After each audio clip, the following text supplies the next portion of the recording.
जय हिंद दोस्तों, क्रिप्टो वाले चैनल पर आपका स्वागत है। मार्केट जो है दोस्तों पूरी तरह से क्रैश हो गया है। एफटीएक्स जो था बिल्कुल पूरी तरह से इंसॉल्वेंट था। एफटीएक्स जो है क्रैश हो चुका है। एफटीएक्स के जो सीईओ है एसबीएफ, उनका भी जो करंटली अगर मैं नेटवर्थ की बात करूं तो बिल्कुल जीरो की कगार पर है। कहाँ वो जो है क्रिप्टो में दूसरे नंबर के सबसे अमीर आदमी हुआ करते थे, करंटली जो है एक भिखारी की पोजीशन पर पहुंच गए हैं। यहाँ पर दोस्तों जो बड़े बड़े बैंक है उनकी तरफ से जो है क्रिप्टो की प्रिडिक्शन आ रही है, बड़े क्रिप्टो एक्सपर्ट है उनकी तरफ से बहुत इंपॉर्टेंट यहाँ पर प्रिडिक्शन आ रही है, जिसको जानना आपके लिए काफ़ी ज़्यादा इंपॉर्टेंट है, क्योंकि आप उन्हीं प्रिडिक्शन के बेस पे यहाँ पर डिसाइड कर पाओगे कि आपको जो फ्यूचर में क्या करना है, इन्वेस्ट करना है नहीं करना है, किस कॉइन में यहाँ पर इन्वेस्टमेंट करना है। साथ ही साथ दोस्तों यहाँ पर एक बहुत ही इंपॉर्टेंट जो चीज़ आ रही है निकल कर सामने आ रही है, वो आ रहा है यहाँ पर कि जो बाइनेंस है, बाइनेंस ने जो अपना यहाँ पर जो है वॉलेट शेयर कर दिया है कि बाइनेंस जो है अपने वॉलेट में किस किस कॉइन को होल्ड करता है। ये जानना काफ़ी ज़्यादा इंपॉर्टेंट है, क्योंकि बाइनेंस ने यहाँ पर कहा है कि हम जो है बिल्कुल ट्रांसपेरेंसी के साथ उन्होंने अपना पूरा डाटा जो अपने सभी यूज़र को बता दिया है। तो दोस्तों जिस कॉइन को बाइनेंस यहाँ पर होल्ड करता होगा वही कॉइन पर हमारे को भी नज़र बना के रखनी है, क्योंकि हम अगर फालतू के कॉइन्स को यहाँ पर होल्ड करेंगे तो डेफिनेटली जो है यहाँ पर बहुत बड़े लॉस में जा सकते हैं। तो बाइनेंस ने यहाँ पर अपना पूरा वॉलेट क्लियर कर दिया है। वो वॉलेट मैं आपको शो करने वाला हूँ, क्योंकि क्रिप्टो के अंदर आप किसी पर भी भरोसा नहीं कर सकते। लूना जैसा बड़ा कॉइन भी बिल्कुल जीरो हो गया था। करंटली एफटीएक्स तो जीरो हो ही गया, लेकिन सोल जो कि एक बहुत ही अच्छा प्रोजेक्ट था, बढ़िया काम कर रहा था, सभी को उम्मीद थी सोल जो अच्छा रहेगा। आप किसी भी अगर क्रिप्टो एक्सपर्ट से पूछेंगे तो वो यही कहते थे कि सोल काफ़ी बेहतरीन है, लेकिन आज की डेट में आप सोल की पोजीशन जो है देख सकते हैं। तो क्रिप्टो में आप किसी भी कॉइन पर भरोसा नहीं कर सकते, लेकिन जो बाइनेंस ने यहाँ पर कुछ कॉइन बताए हैं वो मेरी नज़र में बहुत बेहतरीन कॉइन है और उन पर हम जो है भरोसा कर सकते हैं। तो दोस्तों यहाँ पर सभी की सभी जो अपडेट है एक एक करके जानेंगे, लेकिन सबसे पहले यहाँ पर जो सबसे इंपॉर्टेंट है आप देख पाओगे, Solana for $3, Ethereum at $750, Arthur Hayes makes bold predictions. तो ऑर्थर हायर्स एक बहुत ही बड़े क्रिप्टो एक्सपर्ट है, मैं इनको काफ़ी टाइम से यहाँ पर फॉलो भी करता हूँ ट्विटर वगैरह में। इनकी जो प्रिडिक्शन रहती है हमेशा बिल्कुल सही रहती है, मार्केट के सिनेरियो के हिसाब से ये यहाँ पर बात करते हैं। तो करंटली इन्होंने अपनी यहाँ पर कुछ प्रिडिक्शन दी है, आपको यहाँ पर डेफिनेटली देखनी चाहिए। इन्होंने यहाँ पर ट्वीट करके कहा कि जो BTC है 10,000 से लेकर 15,000 के बीच में जो है हमें देखने को मिल सकता है। इथेरियम जो है 750 से लेकर $1,000 तक देखने को मिल सकता है। और सोलाना के लिए बहुत ही बुरी खबर है, $3 के आसपास हमें देखने को मिलेगा। तो ये जो है यहाँ पर एक बहुत बड़ा लॉस हमें सोलाना के अंदर ऑलरेडी हो जाएगा, जिन्होंने भी जो सोलाना के अंदर यहाँ पर जो है काफ़ी अमाउंट में जो अपना पैसा लगा रखा है, क्योंकि सोलाना यहाँ पर जो है बहुत बुरी तरह से कोलैप्स हो रहा है। BTC और इथेरियम कंपनी ज़्यादा यहाँ पर टेंशन नहीं करते।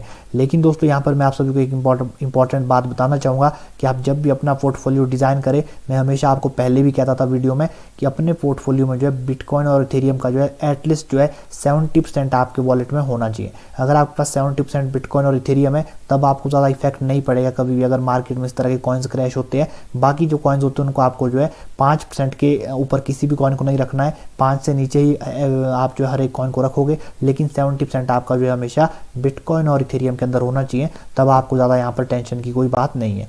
साथ ही साथ जो यूएसए का बहुत बड़ा इन्वेस्टमेंट बैंक है, ग्लोबल बैंक है, JP मॉर्गन, उन्होंने भी यहाँ पर बिटकॉइन को लेकर कहा है कि जो बिटकॉइन का प्राइस है वो आने वाले दिनों में जो हमें $13,000 के आसपास देखने को मिलेगा। तो यहाँ पर जो है बिटकॉइन में अब जो है हमें एक बिल्कुल ऑल टाइम लो, अगर हम बात करें 2 साल में इतना प्राइस कभी नीचे नहीं आया है। करंटली 16,000 के आसपास जो है BTC ट्रेड कर रहा है, और यहाँ पर बड़े बड़े इन्वेस्टमेंट बैंक और बड़े बड़े जो इन्वेस्टर है सबको ये लग गया है कि अब जो BTC का प्राइस है वो 10,000 भी आ सकता है। बल्कि जो हमारे इन्वेस्टर है, यूज़र है, हम आप लोगों को भी ऐसा लग रहा है कि BTC यहाँ पर जो बिल्कुल डाउन आ सकता है, क्योंकि मार्केट की जो करंटली सिचुएशन है वो यहाँ पर जो है बिल्कुल ख़राब बनी हुई है।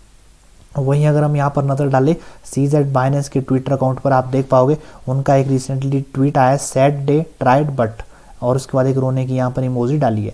तो कहीं ना कहीं बाइनेंस ने कल यहाँ पर जब से ट्वीट किया कि हम जो है यहाँ पर FTX को जो है एक्वायर नहीं कर रहे, उसके पीछे उन्होंने कुछ यहाँ पर रीज़न भी बताया कि यहाँ पर जो है इन्वेस्टिगेशन कर रही है US की एजेंसी इनके ऊपर, FTX के ऊपर कुछ गड़बड़ी के वहाँ पर अंदेशा लगाया जा रहा है, और भी वहाँ पर कुछ 2-4 प्रॉब्लम इन्हें दिखाई दी, जिसकी वजह से जो है बाइनेंस ने यहाँ पर पुल ऑफ कर दिया और बाइनेंस ने जो FTX को खरीदने से मना कर दिया, जिसके बाद मार्केट क्रैश बुरी तरह से हो गया। लेकिन बाइनेंस ने यहाँ पर एक इंपॉर्टेंट नोट भी सभी लोगों के लिए भेजा है, जिसमें उन्होंने कहा है कि लोग हमें कह रहे हैं कि हमने जो है गलत तरीके से यहाँ पर मार्केट को मैनिपुलेट किया, लेकिन ऐसा बिल्कुल भी नहीं है। इसमें हमारा कोई यहाँ पर बेनिफिट नहीं है, बल्कि इससे जो है हमारा लॉस हो रहा है, क्योंकि लोगों का जो है क्रिप्टो के ऊपर से एक भरोसा सा उठ गया है। इसका लॉस जो है सभी को देखने को मिलेगा, क्योंकि इन्वेस्टर को जो है काफ़ी निराशा हाथ लगी है। सभी को ये फील आया है कि जो क्रिप्टो है वो बिल्कुल अनऑथराइज्ड है, बिल्कुल इलीगल जैसा है, यहाँ पर कभी भी कुछ भी हो जाता है। तो कहीं ना कहीं इन्वेस्टर का एक भरोसा टूट गया है, जो कि FTX के लिए ही नहीं बल्कि बाइनेंस के लिए भी नुकसानदायक है। तो हमने ये कोई भी जो है प्री प्लान नहीं किया है। ये सब बातें यहाँ पर एक नोट में जो है बाइनेंस के CEO ने लिखी है अपने सभी यूज़र के लिए,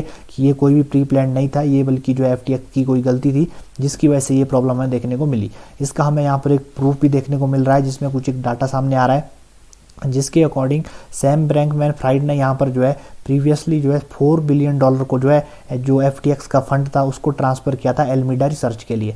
एल्मीडा रिसर्च भी इनकी कंपनी थी जो इन्वेस्टमेंट करती थी डिफरेंट क्रिप्टो कॉइन्स के अंदर। तो यहाँ पर गड़बड़ी क्या हो गई दोस्तों, इन्होंने अपना जो $4 बिलियन का जो फंड था वो एल्मीडा के लिए दे दिया। वो जो फंड था वो इनका अपना नहीं था, वो यूज़र का भी डिपॉजिट उसमें शामिल था। तो जैसे आप जैसे कई यूज़र ने जो है FTX के अंदर क्रिप्टो वगैरह जो खरीद रखी थी वो सारा पैसा यूज़ करके इन्होंने जो है एल्मीडा को दे दिया, और एल्मीडा जो है वहाँ पर डूब गया। उन्होंने भी गलत तरीके से गलत कॉइन्स को परचेज किया। ये सब यहाँ पर कुछ फ्रॉड निकल कर आया था। मैंने अपनी पिछली वीडियो में आप सभी को बताया था कि क्या कुछ यहाँ पर मामला है। तो ये सारा जो है कहीं ना कहीं जो सैम ब्रैंकमैन फ्राइड है इनकी भी यहाँ पर एक बहुत बड़ी गलती जो है, जिसकी वजह से लोगों को ये माना जा रहा है। साथ ही साथ यहाँ पर कई पोल्स वगैरह भी हमें देखने को मिले। अगर आप यहाँ पर देख पाओगे सैम इज ए स्कैमर, तो जब लोगों से पूछा गया कि सैम स्कैमर है तो देख सकते हो 86% लोगों ने कहा कि ये स्कैमर है, क्योंकि इन्होंने जो है यहाँ पर गलत तरीके से कंपनी को चलाने की कोशिश की, जिसकी वजह से आज सभी इन्वेस्टर का जो है यहाँ पर इतना बड़ा लॉस देखने को हमें मिल रहा है।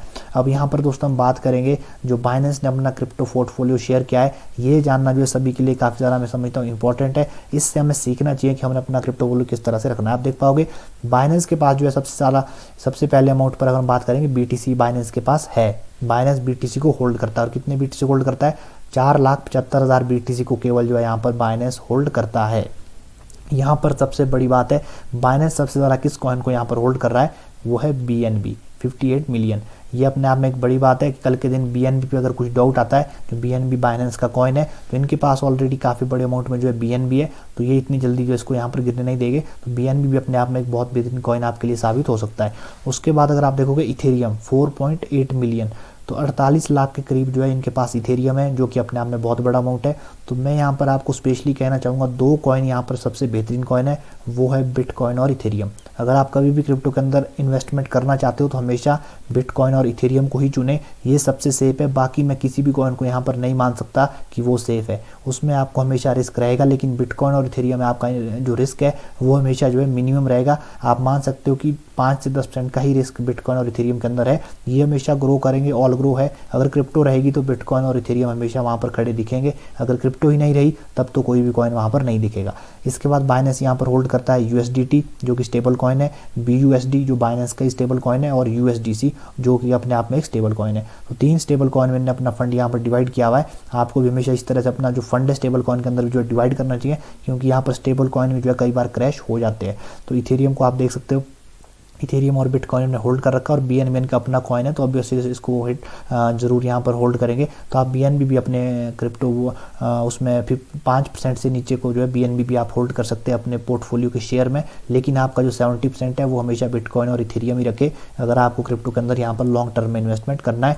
बाकी कोई कितना भी सॉलिड प्रोजेक्ट क्यों ना हो, कोई भी कुछ ना बोले, लेकिन कोई भरोसा आप किसी का भी यहाँ पर नहीं कर सकते। तो ये थी कुछ आज की इंपॉर्टेंट अपडेट। वीडियो अच्छा लगे वीडियो को लाइक करें, चैनल पर नए चैनल को भी सब्सक्राइब कर दे, टेलीग्राम चैनल को भी आप यहाँ पर डेफिनेटली ज्वाइन करें, वहाँ पर भी हमेशा इंपॉर्टेंट अपडेट टाइम से हम दे दिया करते हैं।